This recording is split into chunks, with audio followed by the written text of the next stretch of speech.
आकाशवाणी गोरखपुर। अब रउआ सभे विकास राय से समाचार सुने।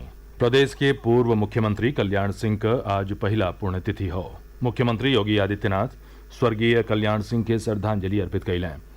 मुख्यमंत्री लखनऊ का Kalyan Singh super speciality cancer संस्थान में लागल उनके मूर्ति का अनावरण कैलें और अस्पताल की ऑपरेशन थिएटर ब्लॉक का लोकार्पण कैलें।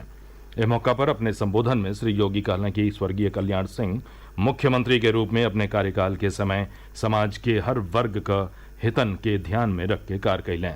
वहां के कहलें कि प्रदेश में सुशासन वाली पहली सरकार बरिस 1991 में बनल रहे। जब सुशासन की बात आती है तो आजादी के बाद पहली ऐसी सरकार जो हम सबकी स्मृतियों में है और जिस सरकार ने जो कहा सो करके दिखाया वह सदैव बाबूजी कल्याण सिंह जी की ही सरकार थी जो 1991 में बनी थी। जिस सरकार ने प्रदेश में सुशासन के कुछ मानक तय किए थे, उस मानक के अनुरूप अपनी कार्य पद्धतियों के माध्यम से पहली बार गांव, गरीब, किसान, नौजवान, महिलाएं, समाज के प्रत्येक तबके के हितों के साथ ही अपनी सांस्कृतिक और आध्यात्मिक धरोहर को अक्षुण्ण बनाए रखने के लिए भी कार्य की शुरुआत की। ये वह कालखंड था जब उत्तर प्रदेश एक संक्रमण के दौर से गुजर रहा था। पूर्ववर्ती सरकार की नीतियों के कारण प्रदेश में जगह जगह दंगे हो रहे थे। उन स्थितियों में स्वर्गीय कल्याण सिंह जी ने उस कालखंड में प्रदेश की बागडोर संभाली। कार्यकाल एक बहुत सीमित समय का था, लेकिन उस सीमित समय के कार्यकाल के दौरान ही सरकार की धमक क्या होनी चाहिए यह उन्होंने उस समय साबित करके सुशासन के पुख्ता नींव जो डाली थी वही पुख्ता नींव आज प्रदेश के समग्र विकास का आधार बन रही है।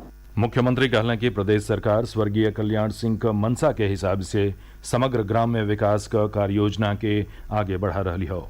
वहां के कहलें कि बरिस 2017 से पहले प्रदेश में ग्रामीण क्षेत्र अंधकार में डूबल रहत रहलें, बाकी राज गांवन में LED लाइट का जगमगाहट समग्र विकास का तस्वीर प्रस्तुत करेले। श्री योगी कहलें कि राज्य सरकार स्वास्थ्य क्षेत्र का बुनियादी ढांचा के मजबूत कैले हो। वहां के कहलें कि प्रदेश सरकार एक जनपद एक मेडिकल कॉलेज का दिशा में आगे बढ़ रही हो।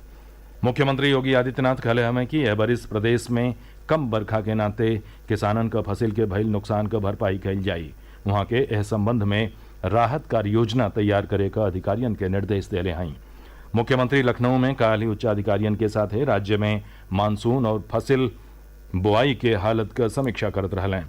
श्री योगी बरखा और फसल बुआई के हालत का पुरहर रिपोर्ट अगला 3 दिन के भीतर केंद्र सरकार के भेजे का निर्देश दिहलें। मुख्यमंत्री कहलें कि वर्तमान परिस्थितियन में किसानन के औरियो सहायता दिहल गई जरूरी हो। वहां के कहलें कि बिजली बकाया के नाते किसानन के ट्यूबवेल का बिजली कनेक्शन न काटल जाओ, सतही ग्रामीण इलाकन में बिजली आपूर्ति बढ़ावल जाओ। प्रदेश में मतदाता लोगिन से आधार नंबर इकट्ठा करे बदे आज मतदेय जगहिन पर विशेष शिविर लगावल गयी।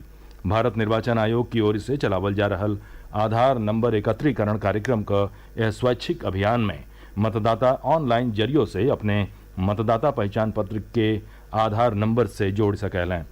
एकरे खातिर वोटर पोर्टल ऐप और भारत निर्वाचन आयोग के वेबसाइट पर ऑनलाइन फॉर्म 6B भरल जा सकेला। भारत रत्न और महान सहनाई वादक उस्ताद बिस्मिल्लाह खां का 17वीं पुण्यतिथि पर आज उनके पैतृक जिला बनारस में उनकर प्रशंसक लोग उनके मजार पर जाके दुआख्वानी कैलें और उनके व्यक्तित्व आकृतित्व के याद कैलें। हमरे वाराणसी प्रतिनिधि बतावलें। भारत रत्न सहनाई सम्राट उस्ताद बिस्मिल्लाह खां की 17वीं पुण्यतिथि पर फातमान स्थित उनके मजार पर परिजनों ने जाकर श्रद्धा सुमन अर्पित किए। उस्ताद बिस्मिल्लाह खां मुहर्रम के अवसर पर आंसुओं का नजराना सहनाई के माध्यम से पेश करते थे, जो कि विश्व विख्यात रही। आकाशवाणी समाचार के लिए मनीष सिंह, वाराणसी। मुख्यमंत्री योगी आदित्यनाथ उस्ताद बिस्मिल्लाह खां के उनके पुण्यतिथि पर श्रद्धांजलि दिहलें। अपने सनेसा में मुख्यमंत्री कहलें कि अपने मधुर धुन के जरिए उस्ताद बिस्मिल्लाह खां संगीत प्रेमियन के हृदय में हमेशा जीवंत रही हैं। श्रावस्ती जिला में आज एगो बस बेकाबू होकर पलट गई, जौना से एहमन सवार 36 जने घायल हो गई। एहमन से 3 जने का हालत गंभीर बतावल जा रही हो। दुर्घटना बहराइच भिनगा राही पर सोनवा का रत्नापुर के लगे भइल। प्रत्यक्षदर्शी लोग बतौलें कि साइकिल सवार के बचावे की कोशिश में बस का ड्राइवर काबू खो बैठल, जौना से ई हादसा भइल। ये समाचार बुलेटिन हमारे YouTube channel AIR news Gorakhpur और ट्विटर हैंडल AIR news_GKP पर भी उपलब्ध है। एक साथ ही क्षेत्रीय समाचारन का ई बुलेटिन समाप्त भइल। नमस्कार।